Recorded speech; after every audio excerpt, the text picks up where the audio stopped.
Bonjour à tous, nouvelle vidéo. Alors aujourd'hui, on ne fait pas de la réparation.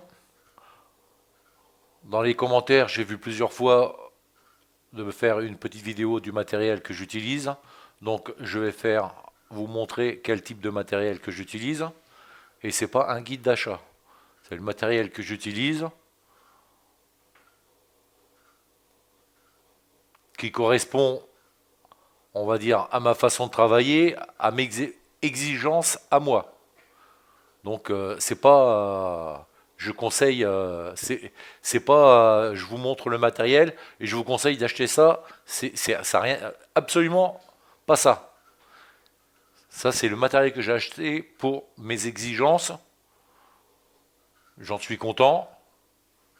Ça s'arrête là. C'est pas un guide d'achat. C'est pas, je conseille pas. Chacun a un budget différent, fait pas les mêmes choses. Donc voilà. Moi, c'est juste pour vous montrer ce que j'utilise comme matériel et ça s'arrête là. Donc, je vais passer sur la caméra du téléphone pour vous faire voir. Bon, voilà. La caméra Panasonic 4K pour filmer. La oscilloscope Rigol DS1102ZE de canal 100 MHz jusqu'à 1 GHz.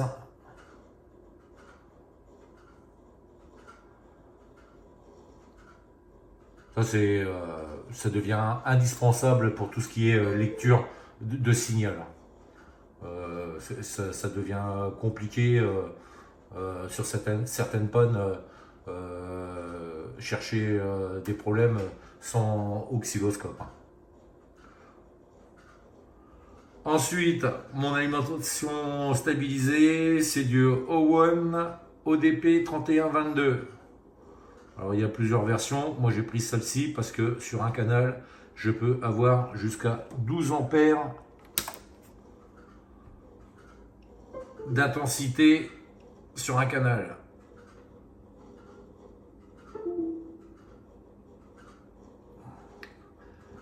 C'est une alimentation stabilisée qui pèse quand même 12 kg. C'est pas rien. Donc là on peut le voir. 30 volts, mais je crois qu'il va jusqu'à 31. Voilà, 31 volts, 12 ampères. Et le deuxième canal, 6 volts 600 et 3 ampères 100 maximum.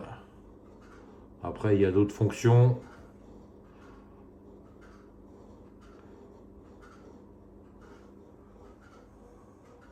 Ben, on va pas rentrer dans tous les détails, c'est juste la présentation. Là, on est toujours sur du Owen XDM 3051. Multimètre fixe. Multimètre, ce qu'on appelle un multimètre de table. Et j'en suis très content aussi. La précision, elle est bonne.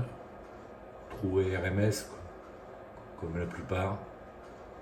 Et donc là, on a un grand cadran où on peut changer les couleurs. C'est bien pratique. Mais on l'a toujours gardé. Le Fluke, le multimètre Fluke, qui m'a servi pendant des années et qui est un très bon multimètre au niveau précision. Donc pareil, hein, c'est pas des multimètres bon marché, à moins que ce soit des copies chinoises, parce que ça existe forcément. Mais un vrai Fluke, celui-là à l'époque, et ça date. Hein.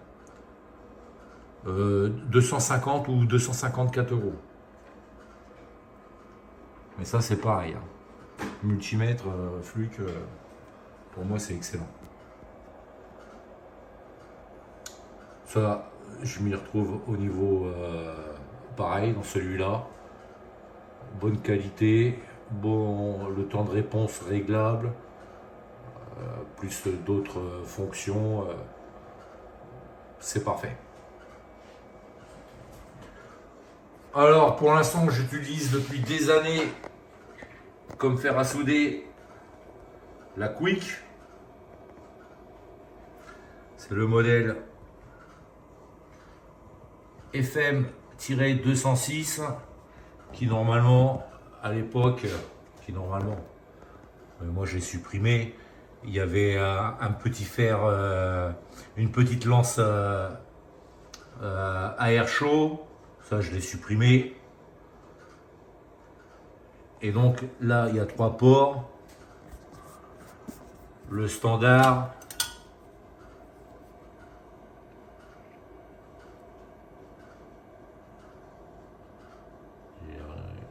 il arrive à zoomer,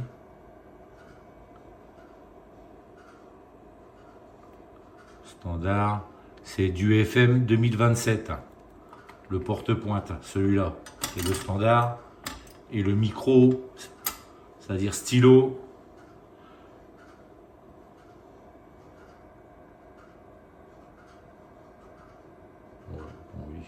voilà. C'est du FM 2032. Et là, on peut dessouder pour certaines réparations de cartes mères un peu spécifiques, plus industrielles, sur certains composants. Là, il y a tout un tas de pointes de fer à souder. Donc celui-là, ce sera peut-être le prochain investissement, le remplacement par du ACO par je sais pas quel modèle encore. JCB, j'aime bien, mais je trouve que le prix il est un peu excessif. Même si c'est du bon matériel, mais faut pas oublier quand même, et ça peut se voir très facilement, se contrôler très facilement, c'est que il y a pas mal de marques maintenant, à part JCB, Ayako, pas mal de marques, Sugon et autres, qui utilisent les pannes JCB. C'est ça attention, hein. La station par elle-même JCB, c'est une bonne station, mais la grosse différence quand même, c'est les pointes.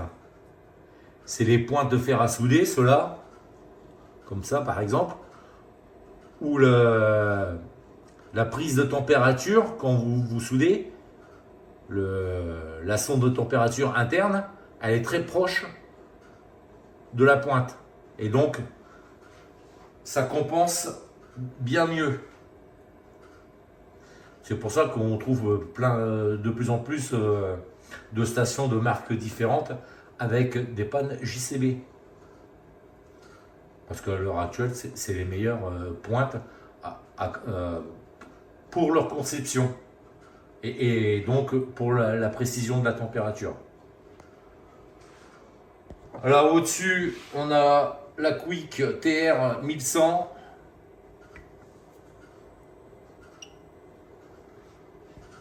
« 700 watts, celle-là, qui est...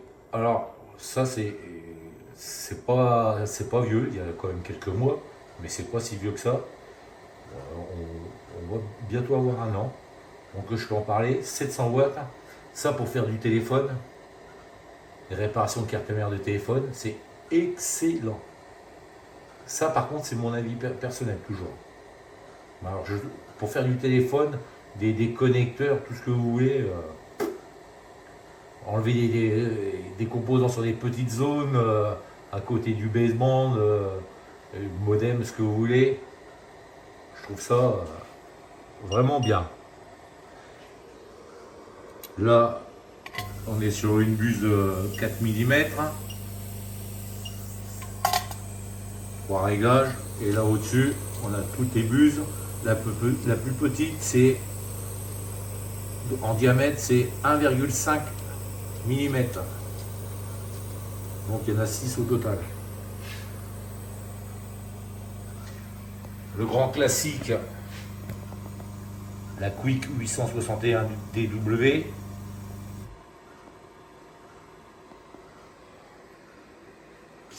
Qu'on ne présente plus. Une machine parfaite pour le prix. On trouve beaucoup plus cher. Mais pour la différence, par exemple, je vais comparer à JCB, où on va trouver ça à 2700 €, et ça là, on va trouver à 350 €, allez, même jusqu'à 400 €.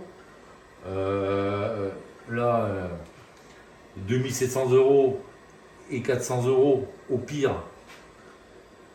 pour faire le même travail.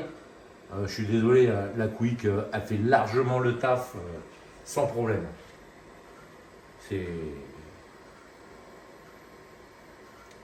On va dire que c'est après. Prendre en JCB, c'est excellent. Hein. Attention, en matériel JCB, il n'y a rien à dire, c'est excellent. Mais on va dire que là, c'est plutôt se faire plaisir à arriver à ce niveau-là. Parce que là, il y a une sacrée différence. Alors, pour info, moi, mes machines, la Quick, les deux Quick là, ils ont été achetés dans une entreprise.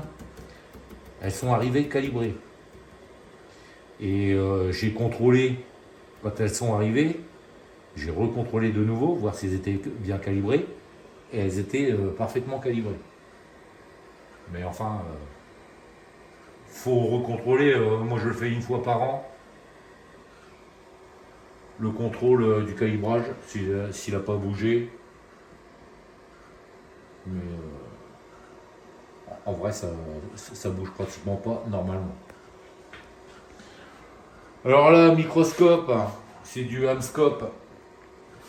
Alors des microscopes, j'en ai testé. Et comme tout le monde, j'ai commencé par des versions chinoises. Quand j'ai débuté, donc j'en ai eu deux versions, en version chinoise. Et ça, maintenant, je ne prends que du Hamscope. Toujours pareil, c'est un avis personnel et pour la qualité visuelle pour mes yeux. Je trouve que la qualité, les optiques sont de meilleure qualité et par rapport à la distance et par rapport au grossissement. C'est-à-dire qu'au grossissement, plus vous grossissez sur les versions chinoises, je dis pas tous, je ne les ai pas toutes essayées les marques chinoises. Mais bien souvent, plus vous grossissez, plus vous avez une perte de luminosité. Hamscope, il y en a un petit peu, mais beaucoup moins. Et l'effet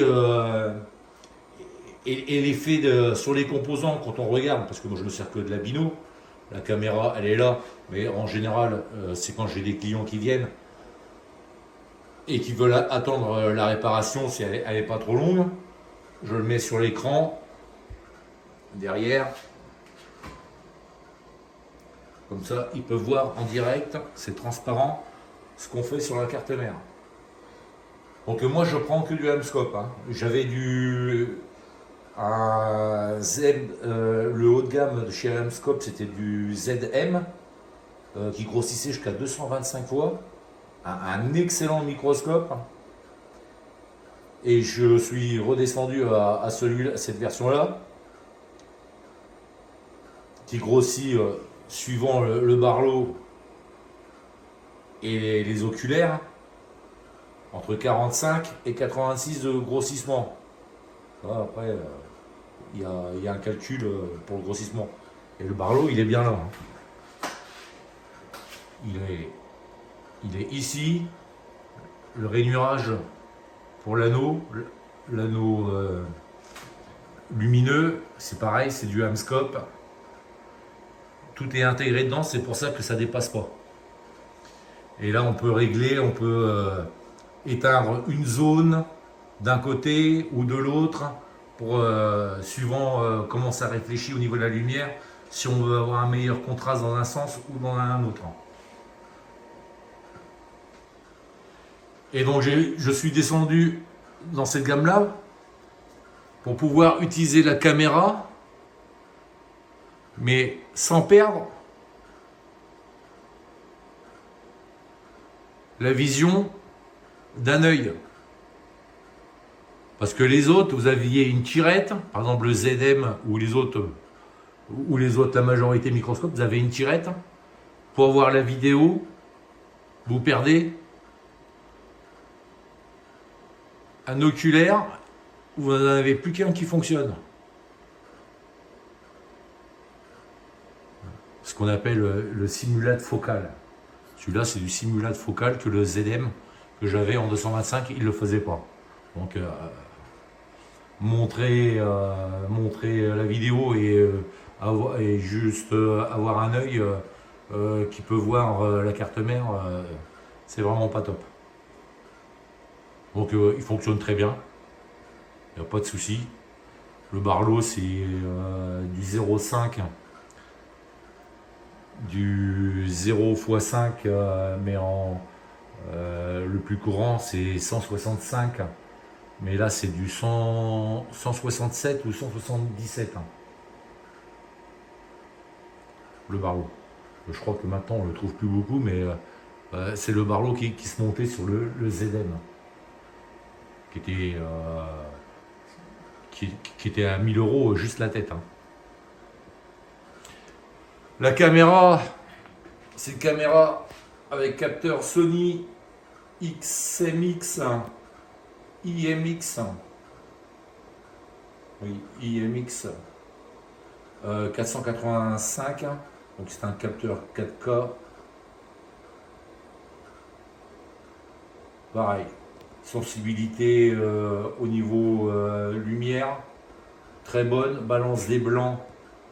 Correction des blancs automatique, très bonne aussi. Rien à dire. Pour ça,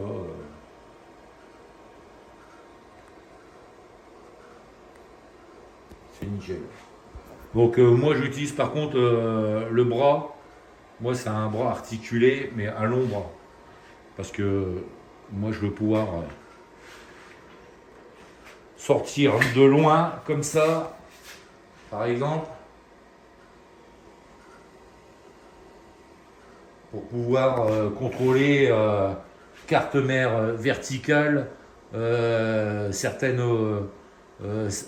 BGA, les billes, etc. S'il y a de l'oxydation, des cartes mères oxydées, ou après réparation, si tout est bien correctement mis en place et soudé correctement.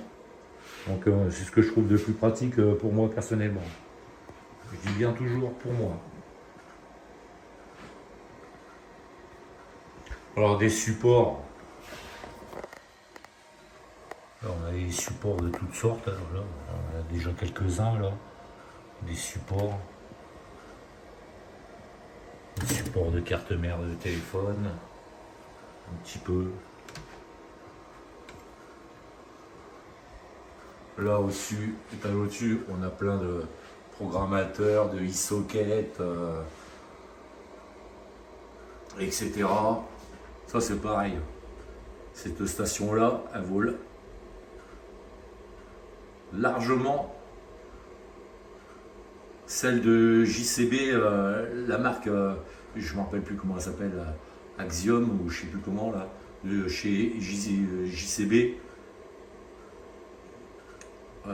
Ça marche nickel. Et très rapide. Donc là, c'est des programmateurs de toutes sortes. Alors, je suis très JC.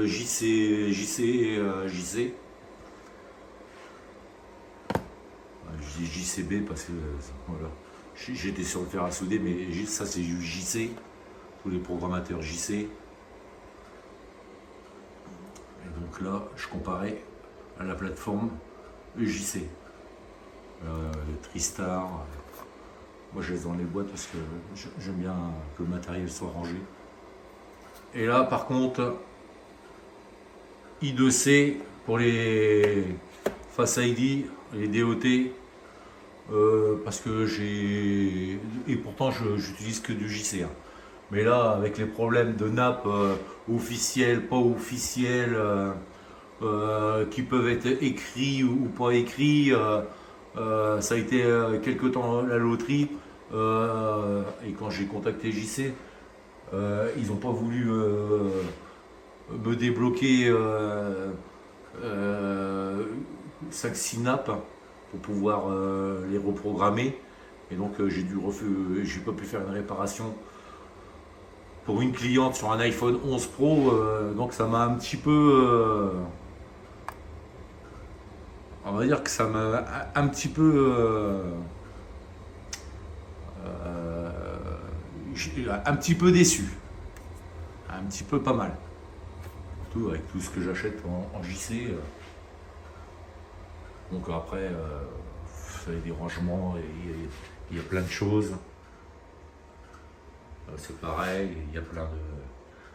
Ah, on m'a demandé une fois,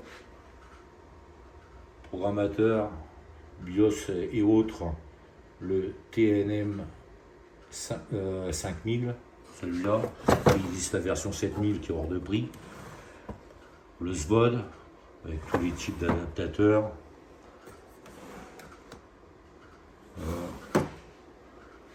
Après là, il y a le Pro. Attends, il y a un nouveau modèle. Enfin, je vois pas pourquoi je changerais. Là, il y a le Pro, le JC Pro 1000. Mais il y en a un autre plus petit maintenant. Là, il y a tout pour ce qui est câblage, alimentation Android, iPhone, ePower. Power Max, ça c'est le premier modèle, première génération. J'ai aussi la dernière génération.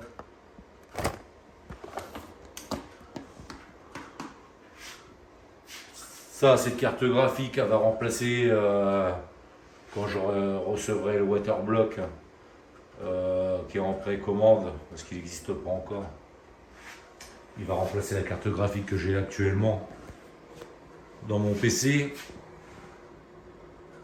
Pour une utilisation professionnelle, pas pour une utilisation jeu, même si on peut jouer avec, mais moi c'est pour une utilisation professionnelle, tout ce qui est montage, vidéo, etc. Qui a besoin de pas mal de puissance au niveau accélération graphique, etc. pour le rendu. Donc le PC, c'est un PC configuration... configuration 11e génération. Là actuellement c'est monté en RTX série 3000.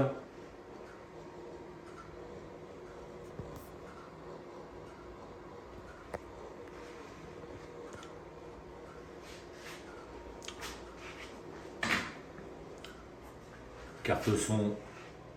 Ah oui, carte son Sound Blaster. C'est la...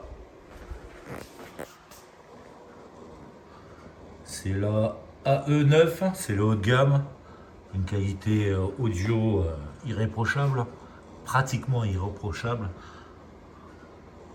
Les vrais audiophiles pourraient trouver des défauts, ça c'est clair. Mais enfin, à savoir qu'il y a les amplificateurs qui sont sur cette version-là, qui sont interchangeables suivant l'utilisation. Après, on a une carte de capture Elgato Quad HDMI, donc il y a 4 ports HDMI.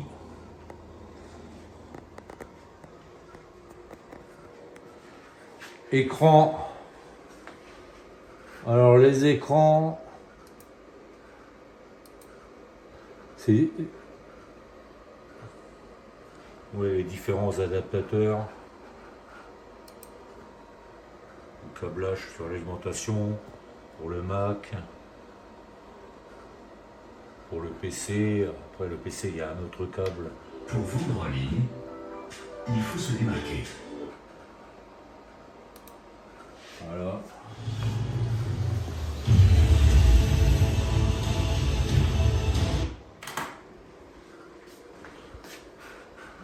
passer.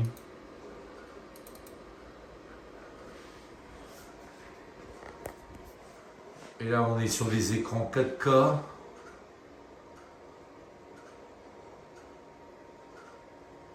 Étalonnés. Pour ceux qui ne savent pas, étalonné, ça veut dire que le principal, en 4K aussi, il a été étalonné avec une sonde colorimétrique professionnelle.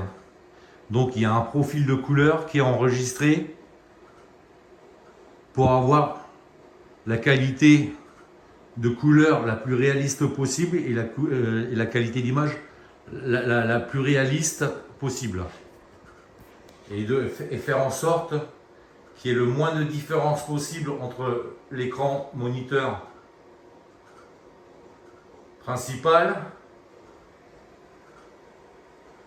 et l'écran 4K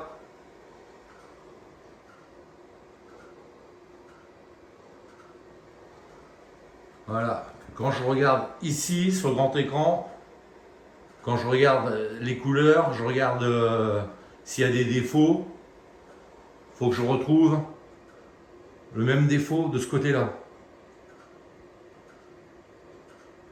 Donc quand je fais un réglage ici, il faut que les deux doivent correspondre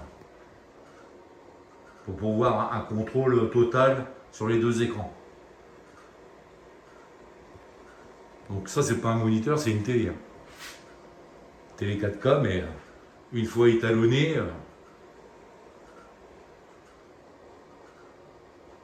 voilà le résultat.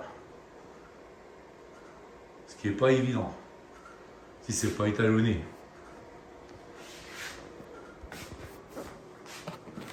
Bon, après là, il y a encore des programmateurs. Alors des pochoirs, j'en ai des centaines. Pochoirs, support, DOT, même processeur M1, pochoir, processeur M1, du support, des DOT aussi, plateforme de rebillage des cartes mères sandwich. Donc là, c'est une partie. Deuxième partie du matériel. Donc là, on a un bac à ultrasons. Là, on a plein de cartes mères donneuses. En dessous, il y a un peu de tout. Il y a du Mac, il y a du PC. On a le deuxième bac à ultrasons. Alors là, on a du 15 litres. Là, 0,6. Ça, c'est tout ce qui est BGA. Tout ce qui est BGA rebillé, ça passe au bac à ultrasons. Là, on en a un autre de 20 litres. Parce que maintenant, on a des cartes de mère de PC qui sont assez grandes. Il faut au moins cette longueur pour pouvoir les nettoyer. Le four pour sécher. Station BGA semi-automatique. Ça là aussi, elle a quelques années. C'est la Zumao R6200 avec tout un tas de buses.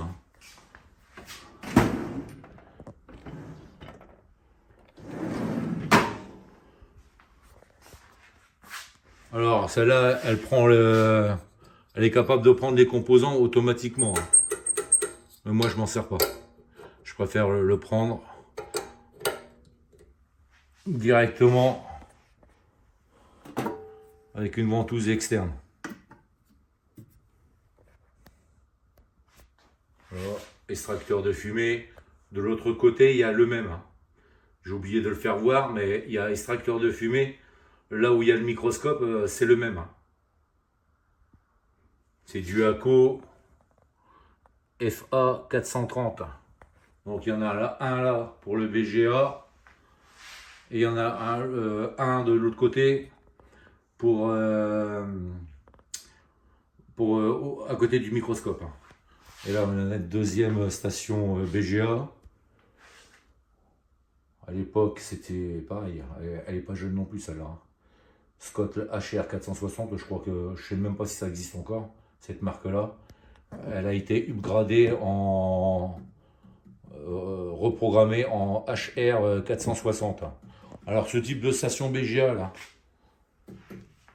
ces écrans là, il y a un microprogramme à l'intérieur. Alors soit il y a une plaque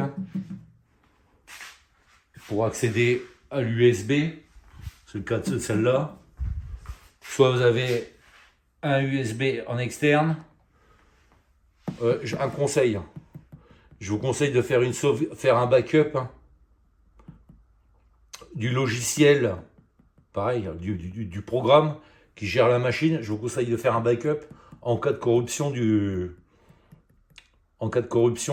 microprogramme. C'est rare, mais ça arrive. J'ai eu le cas sur celle-là. C'est pour ça qu'elle est passée en HR 590. Donc maintenant j'ai des sauvegardes depuis. Microprogramme, ça peut arriver. Mais comme je dis, ça m'est arrivé une fois, c'est rare, mais il suffit d'une fois pour être bien embêté. Donc voilà. Caméra. Et puis je pense que c'est déjà pas mal. Allez, on retourne. Donc ici, on va peut-être remarquer dans la vidéo, voilà, extracteur de fumée obligatoire pour votre santé. Si vous faites de la micro-soudure, c'est très toxique et il est là. Donc pour le démarrer, je le démarre de là.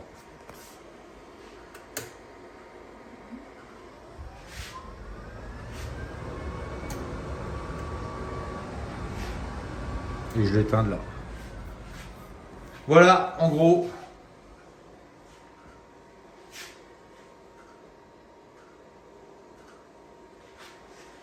Le plus important, je ne sais pas si j'ai oublié quelque chose, enfin, il faudrait toujours le mettre en commentaire.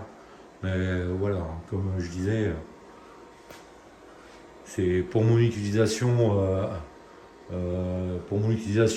comme elle m'arrange. Et c'est pas, je vous conseille d'acheter ci ou je vous conseille d'acheter ça, ça n'a rien à voir. C'est juste vous montrer ce que j'utilise et ce que j'aime bien. Voilà, je pense que la prochaine évolution, normalement, ce sera la Quick. Enfin, pour l'instant, ça fonctionne très bien. Donc, on restera comme ça.